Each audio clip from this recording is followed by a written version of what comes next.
Curiosidades del mundo antiguo.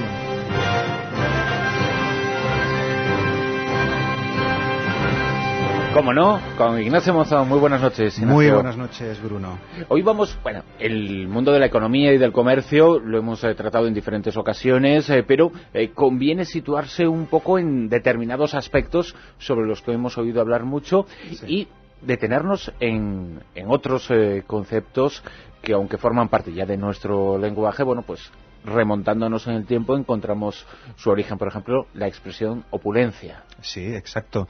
Como casi todos los términos importantes, ya sea de esta disciplina, de la disciplina de la economía, como de cualquier otra, siempre hunde sus raíces en el mundo, sobre todo grecolatino.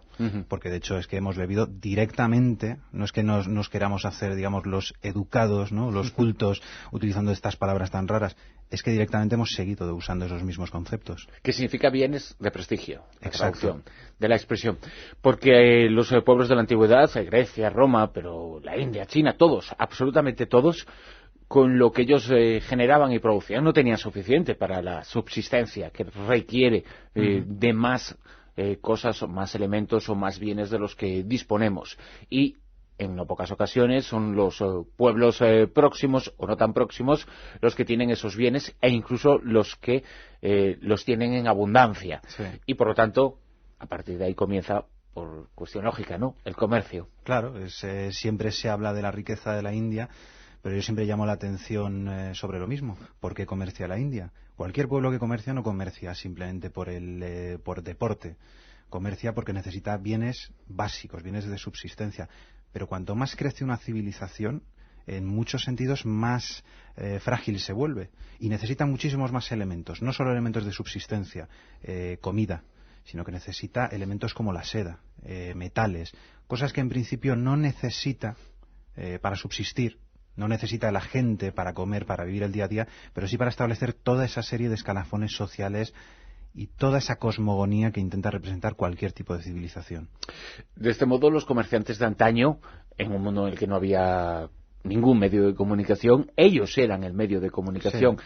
Y ellos supongo que también eran los espías, los chivatos, los que contaban las cosas de un lado a otro, ¿no? Claro, por eso de ahí viene esa cerrazón de algunas zonas. Se dice que Egipto era un país muy cerrado, que no lo fue nunca, no lo fue completamente.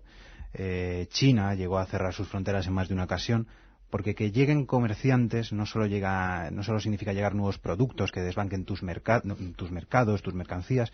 Es que se pueden informar de muchísimas cosas que tú no quieres que sepan, aunque desde luego los comerciantes fueron a la par, como tú bien has dicho, por ejemplo con los embajadores. O sea, fueron, digamos, los primeros espías, entre comillas, oficiales o no oficiales de la historia. Sí, queríamos saber qué es lo que pasaba en la India, claro, y se lo podíamos preguntar a alguien que iba allí a comerciar con lo que fuera y que luego llegaba a cualquier otro lugar del mundo, ¿no? Claro.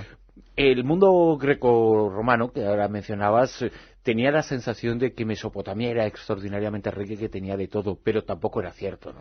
Desde el mundo griego, esa es la idea que se quiso transmitir, pero es verdad que el mundo griego, cuando empieza a despuntar, después de su gran periodo micénico, su gran periodo de los aqueos, es ya a partir del siglo VII, VI antes de Cristo. Entonces, todas esas civilizaciones orientales, incluyó también a Egipto, claro, llevaban ya miles de años de desarrollo. Con lo cual, Heródoto, que supuestamente viaja a Mesopotamia, viaja al imperio de los persas, llega incluso a Babilonia, aunque hay ciertas dudas. Claro, lo que ve ya es ciudades milenarias, con rutas comerciales ya establecidas y que ya producen toda una serie de bienes y servicios por sí mismas. Pero realmente cualquier estudio, ya lo demostró Bere Gordon Childe, demuestra que Mesopotamia carece de muchísimas cosas.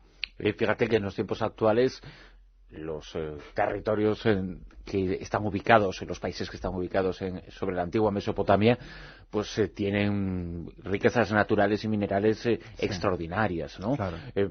Como por ejemplo el petróleo, evidentemente. Sí. Pero entonces no se usaba. Entonces lo que se usaba mucho, pero que no tenían, era por ejemplo el cobre. Sí, bueno, el petróleo se usaba. ¿Sí? El petróleo, de una manera muy cruda, unos tipos de petróleo, si se usaban, es posible que fuera, por ejemplo, la base del llamado fuego griego. Ajá. Pero sí es verdad que no era, de hecho, una sustancia, lo llamaban un aceite que olía muy mal, que era muy barato.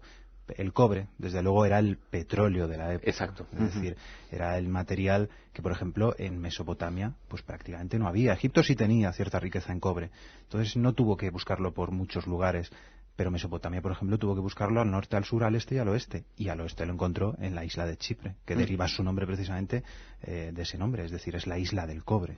Supongo que a partir de las necesidades de determinados pueblos, de cosas que produzcan otras naciones, otros pueblos en otros lugares y que les sobran, que puedan comerciar con ellos, comienzan a establecerse rutas marcadas.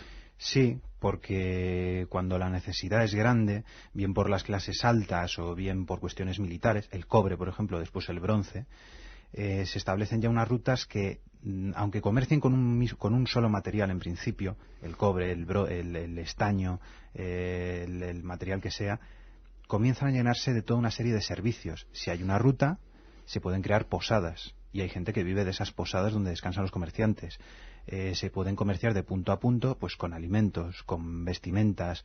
Hay sitios donde se reparan los carros, donde se pueden cambiar caballos. Con lo cual, ya desde varios milenios antes de Cristo, ya estaríamos hablando, pues quién sabe, del segundo o tercer milenio al menos antes de Cristo, pues se crean unas rutas como la famosa, la que será llamada posteriormente la Ruta de la Seda. Que es posiblemente la más conocida del mundo antiguo, ¿no? La más conocida y la más importante, porque conectaba todo el Mediterráneo oriental y, por tanto, todo el Mediterráneo realmente, sobre todo con el Imperio Romano. Eso ya se convierte en una especie de casi de mercado global, ¿no? Como dice mi maestro Manuel Vendala Galán, la primera globalización de la historia. Y la conecta esa parte, como digo, con toda la riqueza de Oriente, la riqueza de la India, de China y de todo el sureste asiático. ¿Cómo se establecía el mercado en esas rutas? ¿Existía como existe ahora unos bienes que tienen unos precios que suben o bajan en función de la producción o de la necesidad de compra? ¿Cómo se movía ese mundo de la economía ya de entonces, que no se diferencia tanto del actual, en cierto modo, ¿no? No, el ser humano ya aprendió muchos trucos respecto a la economía desde épocas muy tempranas. Y precisamente pues es como tú estás contando, que había demanda y había poca producción, los precios subían. A veces sí había una alta producción, pero sin embargo se restringía esos bienes. Muchos de los depósitos que hemos encontrado, depósitos arqueológicos de armas de bronce, pero de kilos y kilos y kilos de bronce, por ejemplo en Creta, incluso hay uno en España, no solo se tienen que entender como elementos rituales. Yo cojo una espada y cuando tú mueres, pues yo te la sacrifico, por así decirlo, la doblo y la tiro al río. No, es que muchos de esos pueden ser depósitos de gente que iba atesorando bronce para esperar que el mercado subiese los precios y luego poder liberar todo ese stock. Es decir, ya tenemos evidencias que apuntan a que eso ya se hacía. ¿Y existía algún tipo de legislación o todo funcionaba de una forma más anárquica? Depende de la civilización. Generalmente se buscaba un comercio lo más libre posible, pero eso sí, siempre grabado por el Estado. Las famosas lonjas medievales son los... O sea, ya existía el capitalismo actual, entonces. Pero vamos, no es ninguna invención. O sea, el dinero llama al dinero. Las lonjas medievales, como digo, no son originales.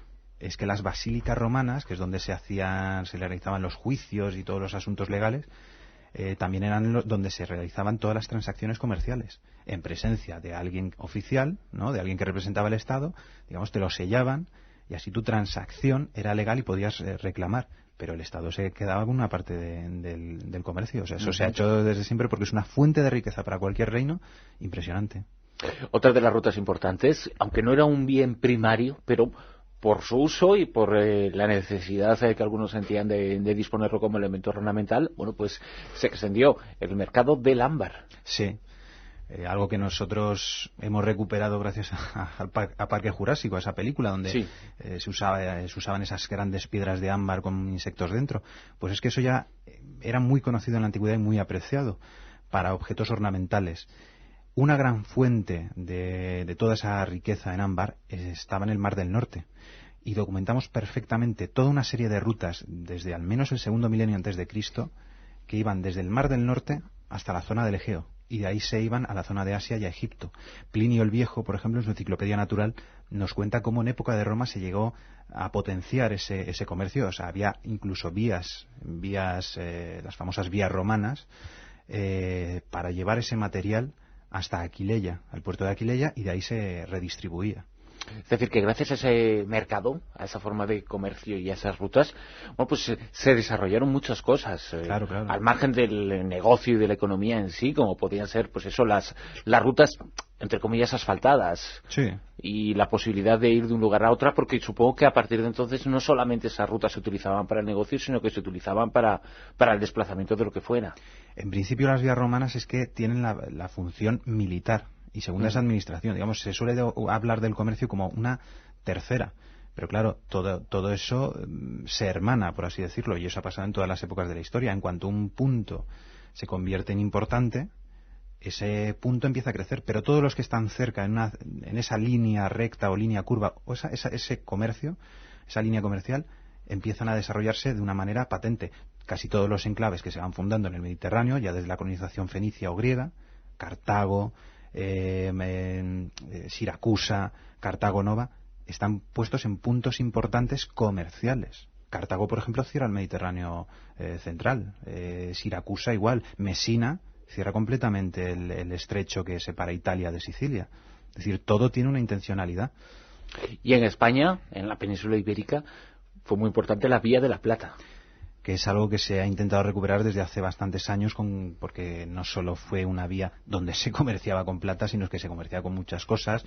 Era toda una gran vía, por ejemplo, de pastoreo, las famosas cañadas reales y todas las vías relacionadas precisamente con el pastoreo de larga duración, digamos, también tuvo una importancia enorme, sobre todo en España en la Edad Moderna. La Vía de la Plata es probablemente el eje comercial más antiguo que conocemos y uno de los más importantes. Unía la zona de Huelva con el norte de la península ibérica, que es donde había una enorme riqueza en oro y en estaño. Es decir, se iban cambiando riquezas de un sitio a otro.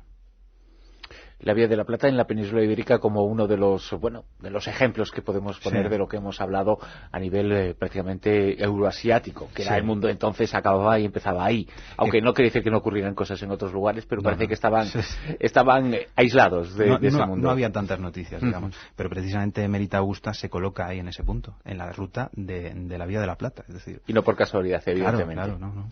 Ignacio Monzón, muchas gracias. Pues muchísimas gracias a ti, Bruno.